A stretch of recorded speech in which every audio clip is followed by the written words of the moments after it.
Bom, o conteúdo, a replicação viral e a classificação dos vírus de acordo com Baltimore. Bom, a classificação de Baltimore foi desenvolvida por David Baltimore, onde ele classifica os vírus em 7 grupos. Esses grupos eles levam em conta o material genético do vírus, sendo RNA ou DNA, fita simples ou fita dupla, e também leva em conta o método de replicação desses vírus. Começando então pelo primeiro da classificação de Baltimore, que é os vírus de DNA de fita dupla. Por eles serem DNA de fita dupla, ele já tem uma facilidade maior, porque a célula, ela entende esse DNA, ela reconhece ele como se fosse parte dela. Então, ele pega só o caminho e a célula faz tudo por ele. Ele joga o DNA dentro do núcleo da célula, ela vai reconhecer como se fosse dela, vai transformar em RNA mensageiro, esse RNA mensageiro vai para o citoplasma e a célula vai usar ele para produzir as proteínas virais. Logo depois disso, o DNA também do vírus também vai ser replicado, e aí eles vão ser montados, vão montar novos vírus, e posteriormente eles vão sair para infectar outras células. Né? Então, ele já aproveita todo o caminho da própria célula, né, de DNA, RNA e proteínas, para ser transformada. Ele não tem um trabalho. É como se ele adentrasse, desse somente as instruções para ela e ela fizesse todo o trabalho por ele. Como numa fábrica mesmo, onde um ladrão poderia entrar dentro da fábrica, botar as máquinas para fazer todo o trabalho dele para depois roubar posteriormente. Dentre os exemplos desse tipo 1, nós temos os bacteriófagos e o vírus da herpes. Os vírus de tipo 2 são os de DNA de fita simples. Eles têm uma certa facilidade, mas não tanto como o DNA de fita dupla. Aqui eles vão ter um processo a mais, que é se transformar de simples para duplo. Então, eles vão entrar dentro da célula e essa célula ela vai transformar esse DNA de fita simples em fita dupla. E depois disso, ela vai fazer o mesmo processo do tipo 1. Ela vai reconhecer como se fosse dela, vai transformar em RNA mensageiro, ele vai para o citoplasma e aí ela vai produzir as proteínas virais, né? E essas proteínas também vai duplicar o DNA, multiplicar o DNA dos vírus. E aí eles vão se multiplicar, vão sair das células e vão infectar as outras. Aqui ele segue o mesmo padrão do vírus tipo 1, somente com uma parte a mais, que é essa transformação de DNA de fita simples para fita dupla, né? E não tem muitos representantes do tipo 2, mas o principal deles é o parvovírus, né? De parvovirose, principalmente dada aí em bebês. Então, aqui no tipo 3 da classificação viral, nós temos o RNA de fita dupla. O que acontece é que aqui esse vírus ele não vai ter a mesma facilidade do que os de DNA tiveram, porque a célula não vai reconhecer esse RNA como sendo dela. Então, aqui vai entrar a ação da enzima RNA polimerase viral.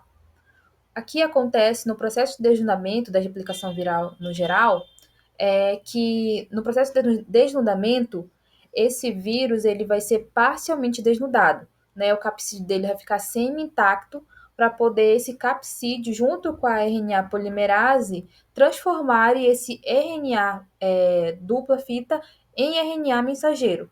E acontece dele ser semi-intacto, né, não ser totalmente desnudado, justamente para a célula não ativar os seus mecanismos de defesa, né, para ela não reconhecer ele como um ataque. Então, o capsídeo ele vai transformar, né, junto com a RNA polimerase, esse RNA fita dupla em RNA mensageiro, e aí em seguida ele vai para o citoplasma, e aí a célula vai reconhecer esse RNA mensageiro e vai traduzir ele em proteínas e posteriormente ele vai ser montado. Aqui no RNA, nos vírus de tipo RNA, a maioria deles é segmentados e a criação de proteínas elas estão em classificação de primária ou secundária. né? A primária, ela está relacionada às proteínas não estruturais, enquanto a secundária, ela vai estar associada às proteínas estruturais. E um exemplo desses vírus de RNA fita dupla é o rotavírus. Então, gente, continuando aqui a nossa classificação, agora nós temos o tipo 4, que são vírus caracterizados por possuírem o RNA sentido positivo e fita simples. E nesse caso aqui, desses vírus, a gente pode comparar aqueles filmes fotográficos em que fazem a revelação da foto. Você precisa ter um negativo para poder revelar a foto. Então, é basicamente o que acontece aqui nesse tipo. A gente tem um RNA de fita simples positivo, que é o que adentra a célula com a partícula viral. Lá dentro, ele vai fazer uma produção do RNA negativo, vai fazer a fita complementar de RNA negativo.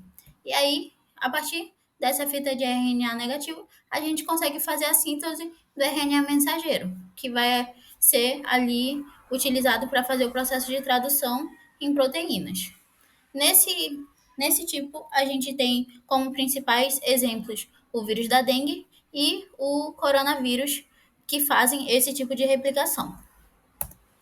Agora, falando um pouco do tipo 5, ele é o mais simples de todos, porque os vírus desse tipo, ele já tem o RNA negativado, com o sentido negativo. Então, ele não vai precisar fazer nenhum processo de síntese de uma nova fita. Então, a partir dele já é possível gerar o RNA mensageiro e fazer o processo de tradução em proteínas. Nesse, nesse tipo viral, a gente encontra exemplos como o vírus da raiva, o influenza, que é conhecido por ser o vírus da gripe, e o vírus da ebola. Agora, no tipo 6, ele é considerado um retrovírus, que nada mais é do que um vírus que tem a capacidade de. Ele tem ali como material genético o RNA e é capaz de transcrever esse material genético de RNA para DNA através de uma enzima chamada transcripase reversa. Então, como a gente consegue ver aqui no processo, o tipo 6 ele é caracterizado pelo RNA sentido positivo fita simples e o processo ele começa justamente com essa enzima que vai fazer essa transcrição reversa. Então, ela vai pegar a fita simples de DNA e vai transcrever em um DNA de dupla fita. Após esse processo, esse DNA ele vai se incorporar no núcleo da célula hospedeira e vai se misturar com o material genético do hospedeiro, fazendo assim um DNA mesclado, tanto viral quanto o do hospedeiro. E após isso, vai ser gerado a fita de RNA mensageiro. E por fim, é feito o processo também, o processo de tradução em proteínas e o vírus se perpetua. Como exemplo desse tipo, a gente tem o vírus da imunodeficiência humana, que é o vírus do HIV, mais conhecido como AIDS. E, por fim, o nosso último tipo é o tipo 7. Ele também é considerado um retrovírus, só que ele é um retrovírus de DNA. Então, ele vai ter o mesmo processo de ter a transcrição reversa, só que ele é um pouquinho mais complicado. Por quê? O tipo 7, ele possui como DNA, como o genoma, o DNA.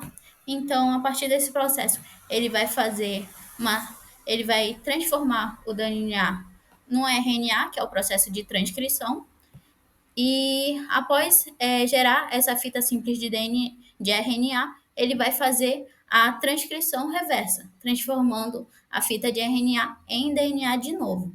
E aí, essa fita